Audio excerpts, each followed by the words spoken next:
Bahujan Samaj party की supremo Mayawati वैसे पंचायत चुनाव के अंदर इतना ज्यादा इंटरेस्ट शुरू से ही लेती नहीं है, लेकिन इस बार बहुजन समाज पार्टी पंचायत चुनाव को लेकर भी काफी ज्यादा सक्रिय होती हुई नजर आ रही है। बीएसपी प्रमुख अब उत्तर प्रदेश के अंदर काफी ज्यादा सक्रिय हुई है और खासकर अब एक बार फिर से अपने नेताओं को जनता के बीच मैदान में उतारती हुई नजर आ रही है। और सबसे ज्यादा अभी फिलहाल के लिए बसपा की चर्चा यूपी में हो रही है और खासकर बहुजन समाज पार्टी की सुप्रीमो मायावती की जो पहले मान्यवर काशीराम जी के महापरिणाम दिवस के ऊपर रैलियां होती थी, लेकिन उसके बाद वो रैलियां रोक दी गई। अब एक बार फिर से उसी रैली की चर्चा है वो उत्तर प्रदेश के अंदर देखने को मिल रही है। 9 अक्टूबर को मान्यवर काशीराम जी के महापरिणाम दिवस के ऊपर बहुजन समाज पार्टी की सुप्रीमो मायावती की बड़ी रैली देखने को मिलती हुई नजर आ रही है। बताया जा रहा है कि 5 लाख से ज्यादा लोग वहां पर आएंगे और बहुजन समाज पार्टी की सुप्रीमो मायावती उस रैली को संबोधित करती हुई नजर आएगी। ये भी पंचायत चुनाव के एक हिस्सा माना जा रहा है। आपको बताएं तो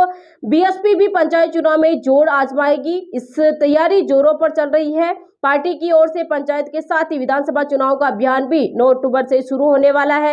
इससे पहले सेक्टर बूथ व विधानसभा स्तर पर कमेटी बनाई गई है। पार्टी का दावा है कि हर सेक्टर में 62 लोग होंगे, वहीं एक विधानसभा क्षेत्र में 40 सेक्टर बनाए गए हैं। सभी कार्यकर्ता 9 अक्टूबर को लखनऊ में आयोजित होने वाले कार्यक्रम में पहुंचेंगे।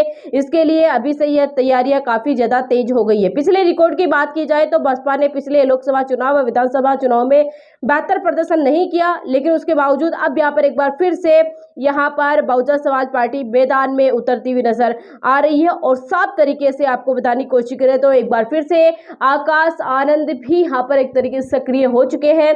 बहुजन समाज पार्टी की सुप्रीमो मायावती खुद सक्रिय हो चुकी है। आकाश आनंद को बहुजन समाज पार्टी की सुप्रीमो मायावती ने बिहार की जिम्मेदारी सौंपी है, लेकिन अब पंचायत चुनाव को लेकर यूपी के अंदर बीएसपी काफी ज्यादा सक्रिय हुई है। और बहुजन समाज पार्टी का यह दावा है कि पंचायत के अंदर पंचायत चुनाव में सभी सीटों के ऊपर बीएसपी अपने प्रत्याशी मैदान में उतारेगी। और बड़ी बात यह है कि अभी से ही उन प्रत्याशियों को सक्रिय जमीनी तौर के ऊपर किया जा रहा है। ये बीएसपी की रणनीति इस बार फिर से पुरानी रणनीति है, वही जागरूक की गई है कि जैसे पहले बहुजन समाज पार्टी कैसे जमीनी तौर के ऊपर मजबूत हुआ करती थी और जमीनी कार्यकर्ताओं को खड़ा करने का काम किया करती थी, उसी की तौर के ऊपर अब चलती हुई नजर आ रही है। खासकर बहुजन समाज पार्टी की सुप्रीमो मायावती ने जो ब्राह्मण, मुस्लिम और दलित वोट बैंक का जो समीकरण तैयार किया था, उसी के ऊपर वो चलती हुई नजर आ रही है।